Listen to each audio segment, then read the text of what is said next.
All right, let's get into a really cool story. This is about a fascinating experiment that pits artificial intelligence against, well, a deeply complex and creative challenge. And this isn't one of those stories about AI replacing a human. No, this is about a partnership, a collaboration that led to something nobody really expected. So that brings us right to the heart of it, the big question for this whole explainer. We're not talking about simple hello world stuff. We're asking, can an AI actually generate sophisticated working code for a super niche hobbyist game that demands just incredible detail? The answer? Well, it's not what you might. So to get what a big deal this is, you first have to understand the world of EAP, or Eisenbahn.exe Professional. Look, this is not your average train game. It's more like a massive digital model railway, where these super dedicated creators build entire functioning worlds from scratch. The complexity is just immense, and the community's passion, it's on another level. And the magic that makes these digital worlds tick, it's a scripting language called Lua. Lua is what lets these creators really bring their worlds to life. We're talking custom traffic light patterns, complex train schedules, dynamic weather, all that good stuff. It is the key to unlocking true creativity in EEEP, and it's also the big technical hurdle in our story. You know, with AI popping up everywhere, it was really only a matter of time before the conversation made its way into this dedicated EAP community. And it all kicked off, like these things so often do, with a pretty simple question. So this is it, the post that started it all, from a forum user named Hein van Fronau. He basically said, hey, AI is everywhere now. Has anyone tried using it to make Lua scripts for EEP? And that one question sparked this incredible discussion, full of excitement, but also a very healthy dose of skepticism. And you know what? That skepticism, it turned out to be completely justified.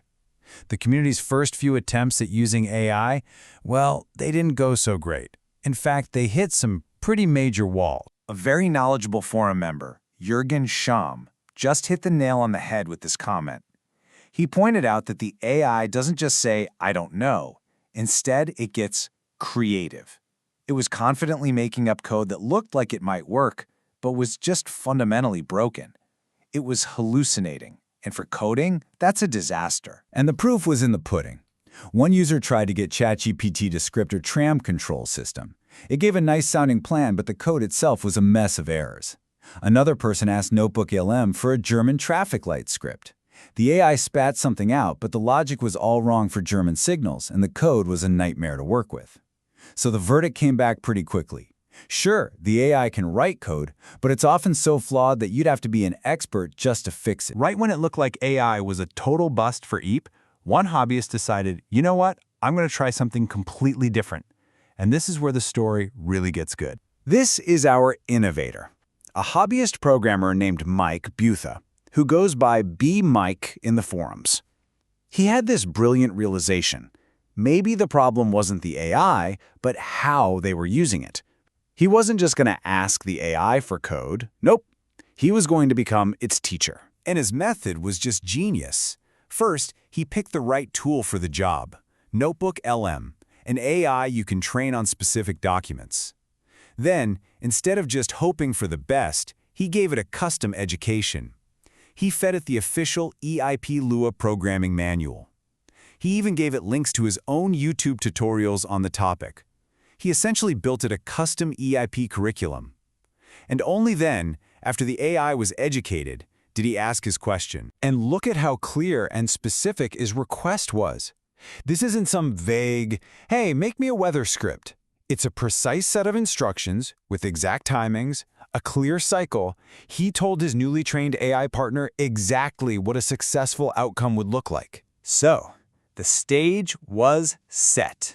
The AI had been trained, the prompt was crystal clear, and what happened next? Well, it was the breakthrough that the entire community had been waiting for. When the AI came back with the code, B-Mike's reaction was just perfectly understated.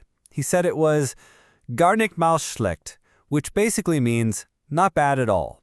Now, if you know any programmers, you know that's practically a standing ovation. The AI had actually done it. It produced a working script that followed all his rules. But the real mic drop moment, that came from the community's expert skeptic, Jürgen Schnibkem. He looked at the code and announced that it was, finally, the first AI-generated script he'd ever seen that didn't have any syntax or logic errors. This was huge. It proved the theory. An educated AI could succeed where the generic ones had failed spectacularly. But it wasn't a one-and-done deal. The first script was good, but it had a tiny logic flaw. Juergen pointed out it could make it rain from a cloudless sky. So what did Bieniek do? He didn't jump in and fix the code himself. No, he just went back to his AI partner and gave it a more specific rule. This shows the real power here. It's a conversation, an iterative process of refinement. And that brings us to the most important point of this whole story. The AI's successful script, that wasn't the finish line. It was the starting block. It provided a powerful foundation, but it was human expertise that was about to take it to a whole other level. See, Mike looked at that clean, working code from the AI and didn't see a final product. He saw a launch pad.